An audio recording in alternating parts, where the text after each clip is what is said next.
So we're just going to give anyone who's online right now, we're just going to give a few minutes before we start, and then I'll introduce the platform and then introduce Bennett and myself after that. So we'll probably start in a couple of minutes and let more people join, and then we'll go.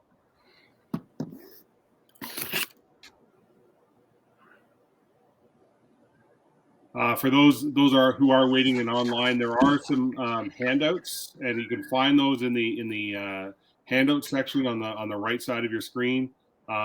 There's a handout for Hawkin, for Kinduct, and sort of overview of both companies, and you can download them, the PDFs. Once again, they can be found in the handout section on the right side of your screen.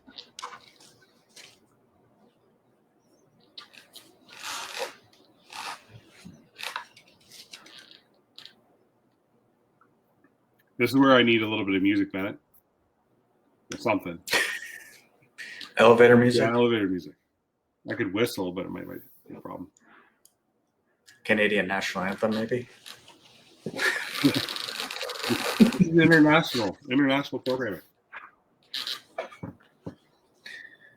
We'll just give it another minute. But just so everyone knows, there are handouts. We're 1 minute in now, so 1 more minute and we'll start it up. But handouts are in part of handouts on the right side of your screen. There's some stuff there for Hawkin, for Kinduct, and feel free to download them. They're all PDFs, and we'll start very shortly.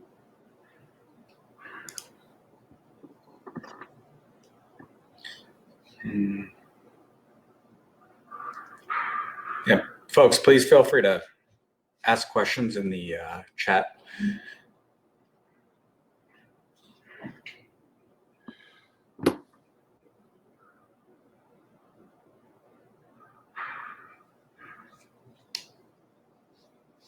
Okay, let's get going. So welcome to part 2. Part 1 had myself and Kevin Forbes talking about getting into how to start the process of researching what technology is on the marketplace and how we can sort of find those things and what sort of tips we gave out for implementing purchasing equipment. And then part 2 today, special guest Bennett Watson from Hawkin Dynamics, who I'll introduce in a second, is joining me to sort of talk about implementing sports technology. So let's just go over the platform a little bit so everyone's comfortable with that. There's a presentation at the bottom of the screen. We'll go through some sort of notes that'll be talking points that Bennett and I will be talking about today. On the right side of your screen, we have a chat channel where you can sort of post some comments or questions you have, and we're going to leave about 15 minutes at the end of the webinar to sort of answer some questions. There's going to be some polls that you can interact with, and that's the next tab over. And then finally, we have some handouts that include some stuff from Kinduct, from my side of things, and then Hawkin Dynamics, which is where Bennett's part of. So hopefully you enjoyed this conversation. Ben and I go way back, and I'm going to explain how far back we go here momentarily. So my name is Ryan Smith. Currently my role at Kinduct is a senior sports technologist and director of athlete testing. What that really means is understanding the marketplace in terms of technology out there. So when our clients look for different technologies with budget, I'll help them sort of understand the marketplace, give them some alternatives, and then when they finally implement the technology, how to sort of use it to make sure that the solution is properly utilized and the data sets are properly integrated with our solution. Outside of that, I do a lot of athlete testing, which is Bennett and I know well because we've done it a lot together. We've gone around the world and tested thousands of people around the world, and it's I've been lucky enough to have Bennett as a guy I can lean on, and I own my own Hawkin Dynamic plates that I utilize almost daily in my sort of day-to-day routine. Previous to the Kinduct, I was worked in the NHL for a few seasons as a sports scientist technologist, and now today obviously with Kinduct. Before I did that, and currently I when I was first getting into this industry, I was sort of a guy lost in the ocean, as probably many of you are as well. And I was looking to purchase some technologies. I would reach out to people around the world, try to understand what people are using. This is a long time ago now, and it was a really difficult sort of scene to sort of navigate. Luckily, Bennett, maybe 7 years ago now, Bennett and I connected. At the time, Bennett can sort of get into where that was, but we sort of got into force plates and IMUs and insoles and all different kinds of things that Bennett was sort of involved in at the time back then, and he's morphed it into Hawkin Dynamics. Bennett and I are good friends. We probably talk at least once a week, twice a week. And we often talk about this topic about trying to implement sports technology and how people can sort of where the pitfalls are and how we can sort of help the industry grow and get better as we go. And I'm so thankful that Bennett agreed to do this today. And Bennett, I'm going to have you sort of introduce yourself and your backstory, and then we'll get into it. Thanks, Ryan. Yeah, glad to be here. Appreciate the invite. And we had to reschedule a couple of times because of a number of scheduling snafus, but glad that we were able to kind of pull it off today. So my name is Ben Watson. Some people call me Bennett, which is actually my legal name, but most people call me Ben, except for Ryan. And that's it's a great photo of me there. So I'm the founder and CEO of Hawkin Dynamics. We have been in business about 4.5 years. Started the company kind of as a side project to another business I was operating, which was a distribution company in the States. We were selling a lot of different tech to various types of users, largely in the research space. And that was kind of how I got into biomechanics and working with this type of technology. And Ryan was a client and also just somebody I talked to quite a bit. We did a number of different projects together. And then when we launched Hawkin Dynamics, he was basically among our first 5 or 6 users. And in fact, funny story, we did the OHL Combine in 2017. Yep. First time you had done it, right? And I brought a couple force plates up, including our prototype force plates from Hawkin Dynamics, but another set of force plates. And we're walking through the testing night before, and one of the kids who was going to be like our test case for the Combine, all the different technology, ended up kicking the USB cable coming out of the force plates I brought, broke them. Very expensive accident, but it kind of forced us to use our system the next day at the Combine, and it worked really well. And that was kind of our proof of concept. So definitely, Ryan, you've been there from the beginning and been a huge help for us, especially cracking that difficult Canadian market. Where I'm pleased to say we have 50 plus users now. So pretty heavy presence in Canada, but just generally speaking, we built the company from the ground up, basically have, about 500 users now using our force plates around the world, majority in North America. And then we're growing pretty steadily outside of the States as well. We just try to be a customer centric company. But having worked with a lot of different technology, I have something of an understanding of, the actual ins and outs of taking an idea and actually making it something real in your programming. And it's, as Ryan said, it can be challenging. A lot of this technology is new to coaches, to sports scientists. There's a lot of new technology coming out, right? So one of the things Ryan and I will talk about a lot is, hey, I saw this new thing. I got a demo. I saw this at an event. What do you think? And then he knows he can trust me for a unbiased assessment. And that's true, because I've done this for a long time, sold a lot of other people's products before Hawkin Dynamics. I feel like I have a pretty good sense of what's feasible, and really my personal approach is to always try to put myself in the shoes of the customer and think about, okay, can I actually see myself using this day to day, week to week, or is this a stretch? Is it not really realistic? And I think that's a pretty safe way to approach it, because it's just so much that you don't know, and so much that you read is marketing driven. So I try to see through that when possible, but nobody's perfect. So yeah, happy to be here, and definitely look forward to any questions anybody has. Yeah, so basically, like, sort of different things that the slides will go through, and we'll start here with basically like what do normally people ask when they first reach out, and you and I talk about this a lot, right? And you hear that there's a lot of noise on Twitter, and I saw it this morning. We talk about like how much is the product? So obviously we're talking about budgetary things. Are there annual fees? So what do the annual fees sort of mean, and how do we get there? And then one thing that you and I have always talked about is giving customer service. How can we be the best customer service possible, so our clients are successful, right? Because if our clients are successful, they're using the product. That's a good thing. So given your role not only in Hawkin but your previous role, Bennett, like you and I talk about this a lot.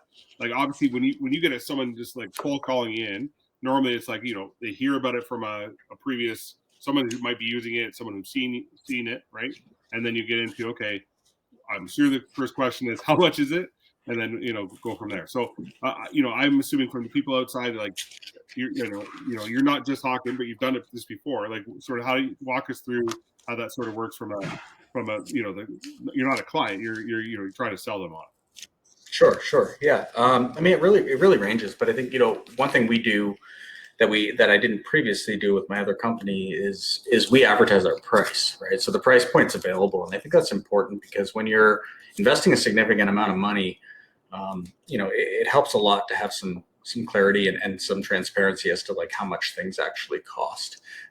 So we've been really upfront about what the price point is. And I think that's been helpful because it kind of weeds out the people who, maybe they're really not looking to buy. They're just curious or they're just interested, and that's fine as well. We're always happy to chat with those folks. But when you're looking at costs, you need to look further than just, what's the upfront cost, what's the yearly cost. Obviously, a lot of products now are year to year, and I think that's a pretty sensible way to do things. I mean, that's how we pay for a lot of things these days. And yes, there's still some pushback on that, and I think, and that's, it's understandable. However, as a company, it allows us to basically ensure that we're providing maximal service on an ongoing basis. And so that's what our sort of year-to-year fee covers for our company. But I think generally speaking, you really need to find out what that money pays for beyond just the product. And what I'm talking about there is really that customer support and that service that, Ryan, you had mentioned. One of the reasons I think we've had such a good relationship, Ryan, is because you get it.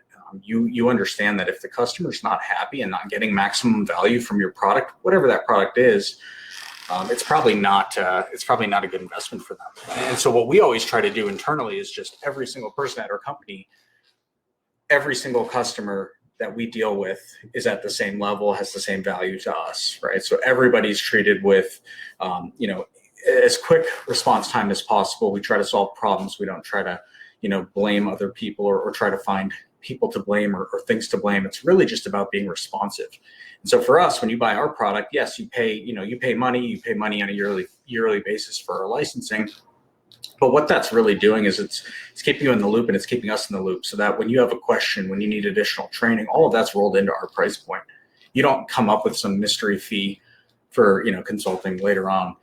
And I think that really makes a big difference, because the biggest issue that we see in the industry is a lack of transparency and a lack of education. So the companies that are selling products aren't necessarily providing those things up front. So when somebody comes in, they buy the product, they think it looks cool, the marketing sells them. Well, what's the next step? And for us, we've just tried to make that priority number one. So we want to give an unmatched customer experience to all of our customers. And that's, for me personally, being a customer of other products, right? The products that I have loyalty to, the brands that I have the most loyalty to, are the ones that treat me like a human being and don't act like I'm a headache every time I call for support or I send in a message. And those are really, really key for us. I think that's a huge part of why we've been successful, is that people know us. I know most of our customers, on a first name basis. Most people have my number, and I don't do as much customer support as I used to, but that to me is really important, because we're all reflecting this brand. And the same thing goes for Conduct, right? One of the things Conduct does very well is answer the phone. That might sound absurd, but the stories that we hear from people who come over to our product are they're frustrated, right? And there's nothing worse than a frustrated customer, right? That's just at the end of the day. And for any coach out there, I think it's important to know what you're buying into, right? So when you buy a product and you join sort of a group, right, and you kind of have established a relationship there, just be sure that you can trust the people you're working with, and that you have access to them when you need it, because that might be a Saturday morning, it might be a Sunday morning. Ryan, you and I have both taken those Sunday morning phone calls. My wife's like, are you out of your mind? But I understand, look, this is when they're doing their job. I don't think that coach wants to be calling me on a Sunday morning, but if they have a question, they're expecting an answer. So it's my job to answer that call. Yeah. And that's why I moved on to the next slide, because I think some of those things you touched on are exactly sort of this model, right? Like there's no sort of like stop sometimes in terms of roles. Like even if you're part of a professional team, you're part of a PT clinic, an AT clinic, right? You rehab. Not everyone gets to go rehab at 9:30 in the morning on a Monday. Sometimes you need to work the full day, and then all of a sudden that's when they see the PT. Or there's a basketball game or baseball game, and it doesn't happen until 7 o'clock at night. But they want to do a readiness indicator, at 6 o'clock at night, and it's all of a sudden the power's not working, or my Wi-Fi is down because is the data being recorded locally, because I want to be able to get that information and all that stuff. So when I think about what's the right solution, and like I said, you have not only in Hawkin, which of course is doing amazing stuff, but you've also done like insoles in terms of and IMUs, and so you get that sort of like, okay, what's needed on a day-to-day basis. Obviously, everyone has a different sort of vision or clientele, and then you get into, okay, is it driven by me is the clinician or the sports performance coach, or can it be can it be driven by the athlete? You and I talked about that a lot. Like sometimes you get better compliance if you have the athletes to be able to do it. I know for in terms of your solution, the way you've done it is that you have a countdown, 10-second or 5-second countdown to let them the athlete do it themselves, which then relieves the coach from actually having to do it. And then I think ultimately too, we talked about that software solution, which is the previous slide, but it rings through here, the right solution. You want to do something with the data, right? So you're paying not only for the software. The software should give good solutions in terms of dashboard and data sets, but ultimately, if you want to overlay it and use it to come up with solutions, and maybe it's other things that you're collecting at the same time, what's that export look like, and what's that sort of API look like? And that's where that software solution continues with that sort of implementing yearly fees. I think a lot of people are concerned with that, and then you get into what's the data set actually look like, and is it reliable, and is it all that stuff. So Ben, I'll have you touch on sort of that stuff just as much as I did there. Yeah, no, perfect. First and foremost, I think you hit on the first bullet point. What are you trying to achieve? What's the point? Right? How many times have we been to facilities, teams, whatever, universities, and just seen stuff sitting in the corner collecting dust? If you don't have a purpose for why you're investing in a piece of technology, it's a waste of your money, bottom line. Don't test for the sake of testing. I see that a lot. I hear that a lot. And it's always the most frustrating users, right? Because they're saying, why did I spend all this money? I don't even use this thing. And I think the way to avoid that is really simple, is establish that framework for why are you bringing this technology to your club, facility, university, or whatever. I mean, you need to have those questions answered before you even get on the phone and make those phone calls or get your demos set up. Because if you don't have that framework going in, it's just, again, it's a waste of everybody's time and money. So I think that's the most important thing is, there's a lot of different use cases for tech and sports, but, you kind of have a few more common ones. You've got your monitoring. So you've got your stuff like your GPS, and various other technologies. You've got your return to play.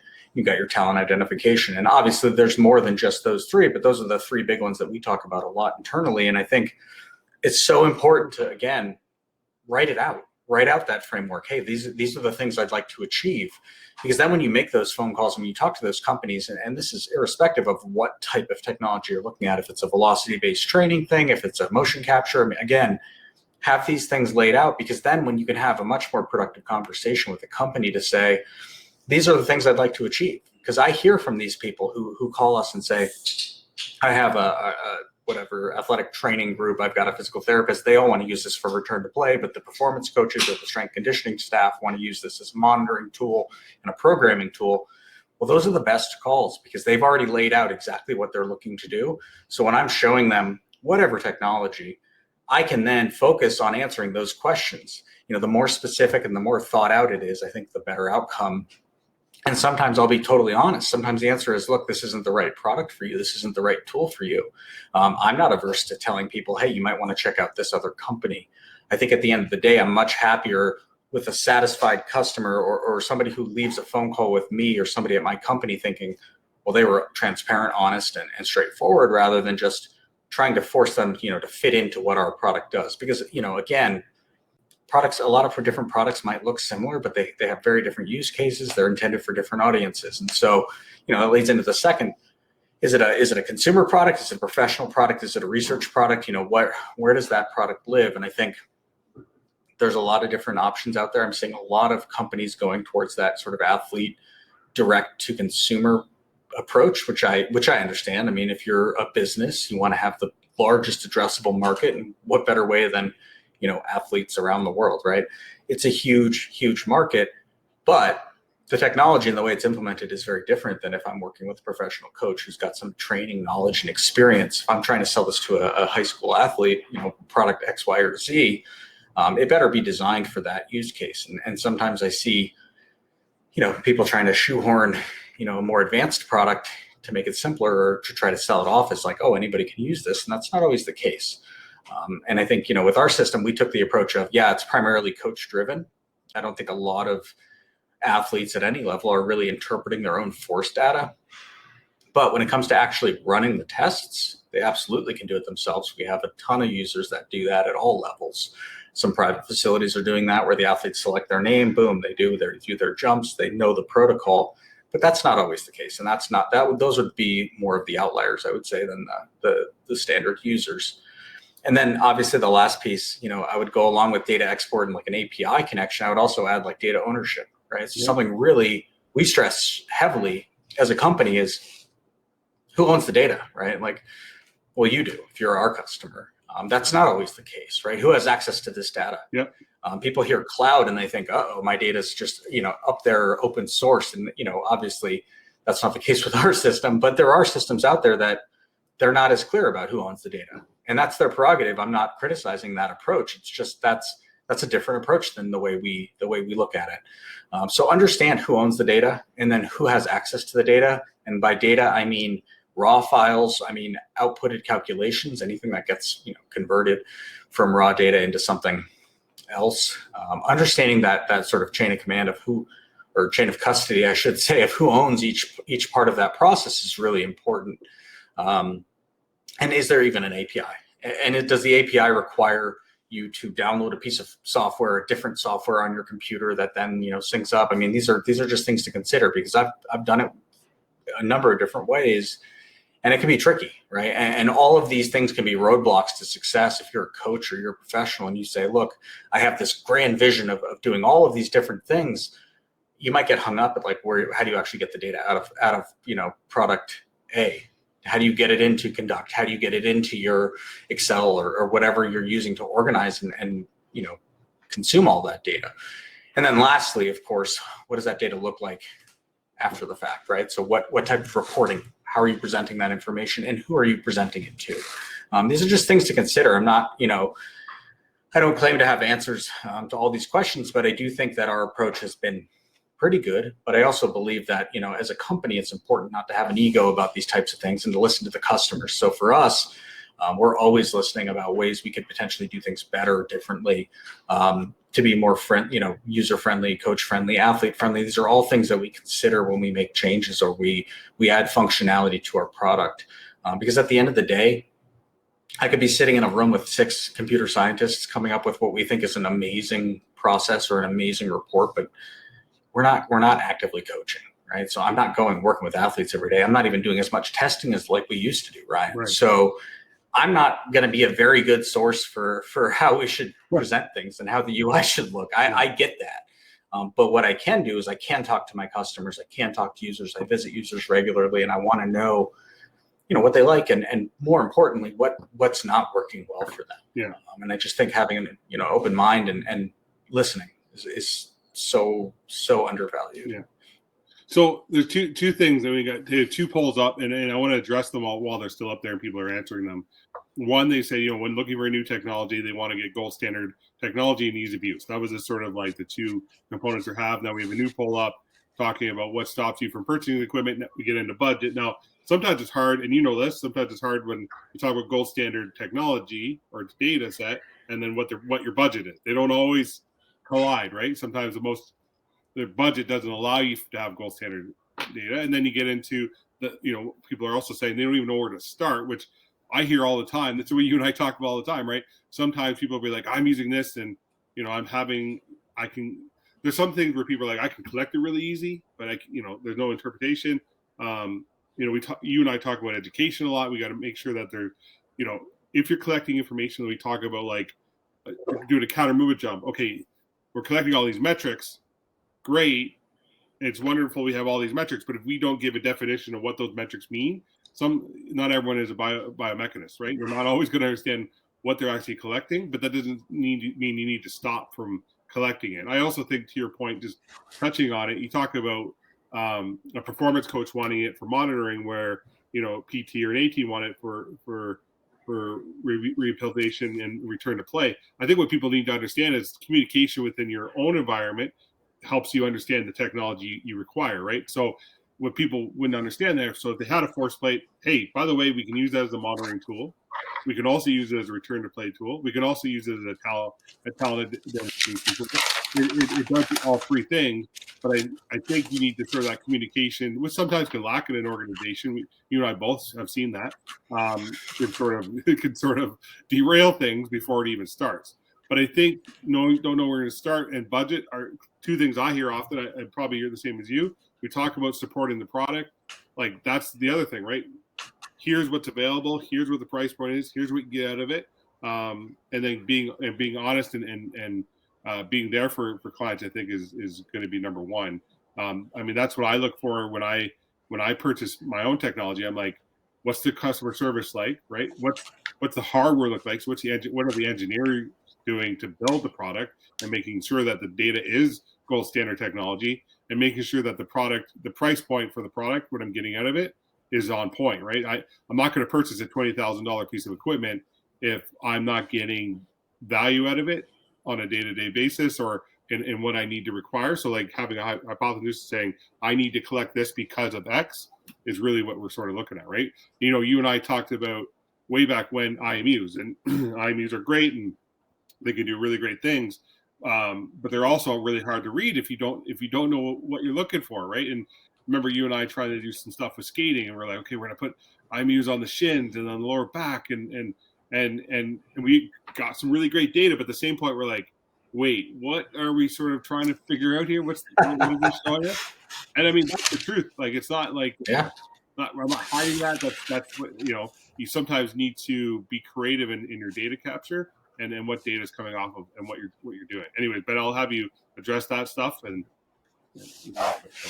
No, that's awesome. Yeah, Ryan, I have vivid memories of the early days. I mean, there's a lot of different exciting stuff, and I think the industry's matured quite a bit since then. So luckily, there's a lot more. I think things are a little bit more fleshed out. Yeah. Even 5 years on, it's quite a different landscape. Yeah. But there's just as much noise, let's be honest. I mean, there's just as much junk out there in terms of data that you can collect. And I think that brings up just the fundamental point. Just because you can collect it doesn't mean it's actually useful. And the truth is no. I think at the end of the day, it needs to be rooted in action, right? So everything that we're doing as a team, as a company, whatever, there needs to be an end goal. And that's kind of what I talked about before, is just like have a plan. And yeah, maybe it's not going to work out the way you anticipated or you kind of wrote it out on a spreadsheet or whatever, but it really matters that you have a plan in place and have a willingness to kind of adapt as you go. Because as you know, Ryan, right? Like, we could be at a combine and something breaks. Well, what are you going to do? Do you have a backup plan? If you don't have another solution, you're in trouble. And that solution you could have, and I remember one time we did something, an event in Quebec. I mean, we're giving Canadian examples. We've got a lot of events around the world. This is just happens to Republic of Canada. But like, you literally, like, Wi-Fi is kicked out, so therefore that's not working. Or something junks up one of the equipment, or there's deferring signals, and it becomes an issue. And if you don't have another solution for that, that becomes a problem. So even in a team environment where it's like, I know when I was in the NHL, we had 3 hours, right? 3 hours are not just meant for like I'm collecting information for 3 hours on all my clients, and the players are coming in 2 by 2 and I can get them for half an hour and I can do whatever I want with them. It's like, no, I got about 20 minutes maybe, but that also includes a warm-up, a lift, and in the meantime I need to do jumps, I need to get their weigh-ins, I need to get their heart rates set. So like every sort of like component isn't as like sort of a dream scenario as you would like, right? Like it's just like in a team environment, it's like, yeah, you might have 3 hours, but you really actually have 20. And then how do I collect that information really well in a team environment? We talk about heart rate or GPS, right? Before the guys even or girls get to the stadium, I need to have that turned on. I need to have it in their locker. I need to have them, and the compliance issue becomes an issue. Like all those things, and sort of utilizing technology, and then seeing how the sort of like, I want to collect this. Why am I collecting it? Who am I collecting it for? And how am I giving it back to the athlete in a way that they feel like they're getting some value out of it, so that they feel like they're going to use it like tomorrow? That's the other key, right? I think there's lots of time where we collect that information, and this, collect it, and we're like, okay, two things. I don't know what to do with it, so I'm not going to share it because I don't want to look like a dummy. Or two, I don't know how to share it in a very usable, easy manner, like in a player report card or whatever, to an athlete to say, hey, this is what it looks like, and this is why we're doing it, or educating the user, so that they were like, next time they see their data and they're like, oh, my breaking RFP on the force plate is, jumped 10%. Oh, okay, I'm really doing well here. Getting them excited about the data, because not everyone's going to be excited about data. Unfortunately, it's just not going to be the case. But at the same point, if you are collecting information on people, giving it back to them and giving them a way to sort of feel like you're not just collecting data to collect data, but you're actually you're collecting data to sort of educate and giving back to make sure that their development and their well-being is at top of mind, right? So. Yeah, totally. I think bottom line is we're talking about the real world. We're not talking about a controlled laboratory setting, right? And obviously a lot of this technology is used in both settings, but primarily we work in team sports, in large groups. It can be hectic, it can be chaotic, and the two sort of, it's not always pretty. I think that's important to say, right? It's not always going to flow exactly the way you want it to. You're dealing with human beings; they're not robots, right? So people may not want to jump on a particular day. They may not want to use a certain piece of equipment, and that's fine. I think it's about, again, having a plan. Perfect outcome, right? It might look great on paper, where what it actually looks like in the real world might be a little bit different. However, have a plan to fall back on, and I think that goes for all of these scenarios, right? So if it's a testing day, hey, we test on Tuesdays and Fridays, defensemen on Tuesdays, forwards and goalies or something on Fridays. I mean, again, I don't know anything about sports, so I'm just making up positions. Hockey reference. Okay. Yeah, but it's really key if you at least have that framework to say like, okay, I get all this data in. Okay, what am I going to do with it? Well, you touched on it. You've said it multiple times without saying it. And it's about communication, right? How do I communicate this, and how can I use this information that I'm collecting? And this is irrespective of the tech that you're using. If you're using our force plates, which I'm obviously biased towards, or if you're using somebody else's force plates or somebody else's GPS or whatever it is, how can I use this information that I'm collecting to communicate to my athletes, to other stakeholders, to my athletic training staff, to my other coaches, to my head coach, to my position coaches, right? Because that, at the end of the day, that's where I find the most value with at least with our product, is a strength conditioning coach, sports scientist now has information to talk to that athlete, to say to them, look, here's why we're training your program. We're changing your program. You're getting stronger in this area, but we need to make some improvements over here. That's why we're making this shift. Here's the data that reflects that, right? All these variables are going up, but we're seeing, this is pretty static. We want to bring that up. And I can tell you, having seen it so many times myself, the athletes will listen, right? And they want to know. They want to know why you're making a change. And I find so much value from just simply talking to an athlete like a human being and saying, look, this is why we're making this decision. We want to make you better, right? The whole goal of any coach who's using any of this tech is they want to improve their athletes, right? They want to help them, whether it's their career, whether it's their, getting to the next level.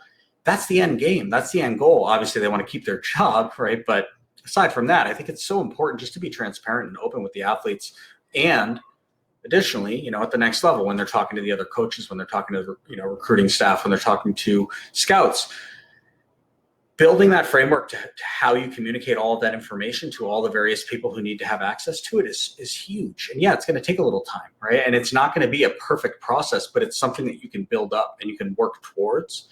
So one of the things we always try to do is give people examples of how to communicate, what words to use, how to actually explain what you're seeing in these reports to the athletes, because I think that adds so much value to any technology, right? So we added like a feature on our web app where you can like just input notes, and those notes could be on an individual metric report. They can be on individual jump as a PDF, right? And you can spit that out and send it to the athlete or hand it to the athlete and say, look, I like what I'm seeing, but here's some areas we need to improve. That's why we're changing your program. And obviously with a platform like Conduct, that can then be, wrapped together with all of the other data, with all of the other measurements that are being done, and it becomes really powerful. But that's all on paper, right? In the real world, it takes work. It takes discipline for the coach or the sports scientist to really make it work effectively, and it's going to take time. And I think one of the misnomers is that you see a demo of any product online, and it's the perfect scenario, right? It's in a lab,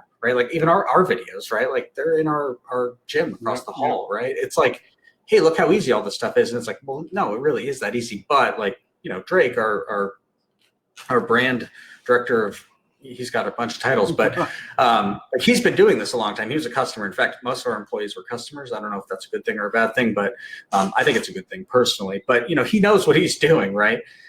I love seeing coaches, and this is something we do. Like we send out a set of our plates and a tablet and all that stuff, and we have their account set up. We're always just like, we want to pounce. We want to know like when they want to get onboarded, and our director of operations, Oliver, he's like, I'm like, hey, did you call so-and-so? And he's like, yeah, we did the onboarding. It took 10 minutes. It's like, they had already collected like 300 jumps yesterday. I'm like, what? But that's what we love, right? Because we try to build the product so that we don't need to help them every step of the way unless they want us to.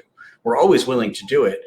But I think there's something to be said for products that allow you to do that without tons and tons of training, right? You don't need to be onboarded. And talking about the IMUs, right? Like there's a lot of cool stuff out there, whether it's motion capture, whatever. It's a little more labor intensive, right? You need to learn it. You need to understand how to generate a new model. What is that? What angles am I measuring, and what angles are important, right? And so that you kind of skipped over that last slide, but what data is valuable out of what I'm collecting? The company you work with, regardless of the tech, should be able to answer those questions for you. And if they can't answer them themselves, that's fine, but they should be able to direct you to resources to actually get more information on that. Yeah. That's, if I can't answer those questions for my customers, then what am I doing? Yeah. We don't hire just outside sales reps that run around to teams and say like, buy our force plates. You need to buy these force plates. If you don't, you're going to miss out. No, we don't do that. We don't take that approach. We really try to take a more personal approach because, that's been our mindset from day one. And I think that leads to really strong relationships. We have a lot of friends in the industry. We've met a lot of really great people, and I hear great feedback all the time from our customers, and that's why I do this. That's like 75% of it. Making money is great, but I think you want to establish relationships. I think that's what I think we're all trying to do, right? It doesn't matter if I'm trying to get a relationship with my athlete, with my fellow coaches, or with organization or the team where I'm using their tech. It's a relationship built industry. Doesn't matter if I'm a PT, AT strength coach. I'm part of a small performance gym. It doesn't matter. And just touching on these points that you touched on, every single one, and just so everyone's aware, be organized, right? Have it define what you're going to do. Organize yourself. Some people are better at that than others. Some people want to fly by the seat of their pants when they're doing programming. Other people want to be like fine-tooth, like right down to the nitty-gritty, like maybe be a little bit between both. Don't do too much too quickly. It's not a rat race, right? It's not like Joe Blow has this and this one has this, and I need to get both because they're my competitors. Sometimes it's better to have the right technology than 10 of them, and then ultimately make it fun. Have the great part about Hawkin and Bennett, you and I talked about it for a long time.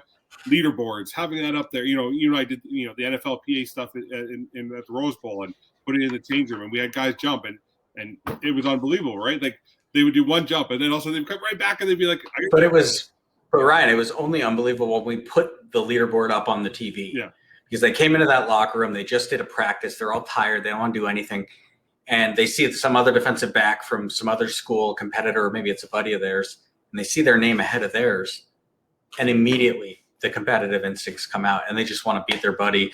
They want to do better. And that was awesome. I mean, that experience was amazing because it just showed, hey, show them the information, right? Put up peak power, put up peak relative power, put up jump height. Let's drive some competition. And at the end of that, we had a ton of jumps. I mean, they went crazy, but at first they're like, I don't want to do that. I'm tired. Yeah. And then by the end of it, it was like, they do it.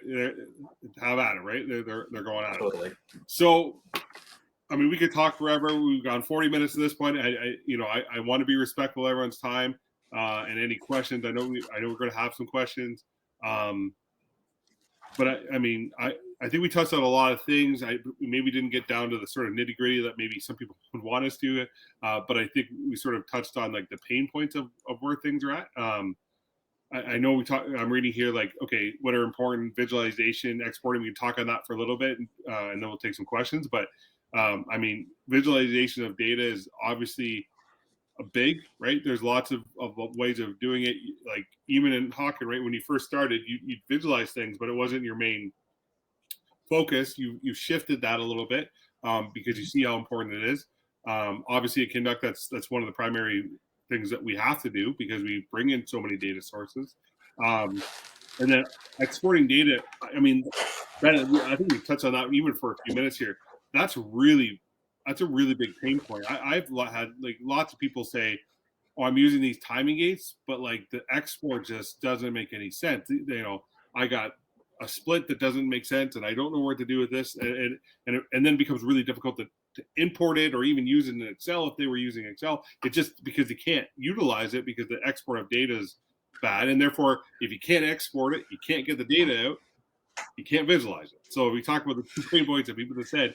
You can't export, you can't visualize. And I think visualization, it's great to have colors and all that stuff, but one thing I think as an industry we need to do better at, and you and I talk about this a lot, is education, educating people what the metrics mean while we're collecting it, and not trying to over complicate the measurements. I mean, I learned, and I'll be the first to put my hands, I learned this when I was doing all these combines that I do. When I first got into it, I never thought, okay, and the reason why I started was like, and I said, and you know this because you and I talked about it, I never saw value in saying I can run from point A to point B and then that's my time and then see you later. Like I always felt like, okay, there's more to give than that.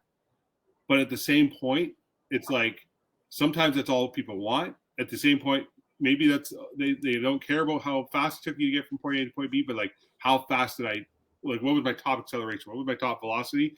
How long did it take me to get there? And those are the key measurements. So I think sometimes dumbing down the data, not all the time, but sometimes in a scenario is good. I mean, I remember, and you and I talked about this, a scenario where I was in a sort of pitch mode where I was trying to talk about technology and stuff, and a doctor came in of chiropractic, and he's a smart guy, but he would get into kinematics and why kinematics are there, and he's talking to a basketball coach, and the basketball coach is just staring at them like, what are you even talking about? And so therefore, like, it's great to collect kinematics. It's great to have, motion capture data. But if you can't explain it to the coach who's going to relate that to the players, or vice versa, you're trying to explain kinematics to players, it doesn't matter. You can't visualize that left, right, and center. They won't know what you're talking about, and it won't make it a lick of difference if you can't explain it and visualize it properly. And I think that's sort of out there, right? So. That's huge. Yeah. That's huge. I think, there's a lot of companies that do a really nice job with visualizations. At least they appear to. And I think it's always important to kind of dive behind the marketing, right? Because so much that you see on social media is marketing driven, right? So there's a team putting things together. They're doing simulations of data and they're doing simulations of visualizations. But there's nothing more to it, right? And I think it's I always kind of talk about like quality over quantity. So we'll have people ask us like, oh, what metrics should I look at? And then I'll say, well, on a counter movement jump, just as an example, you can get like 85 metrics and, that's a lot. Sure. We could do like 10,000 if we wanted to, but there's, again, quality over quantity. Just because we can calculate something, dividing it by another thing doesn't mean that it's of use to anyone. And what we've always found is it's better to have, 5, 6, 7 core things that you're looking at and understand them, at a very core, like low level, so that you can then communicate that to everybody who needs to see it.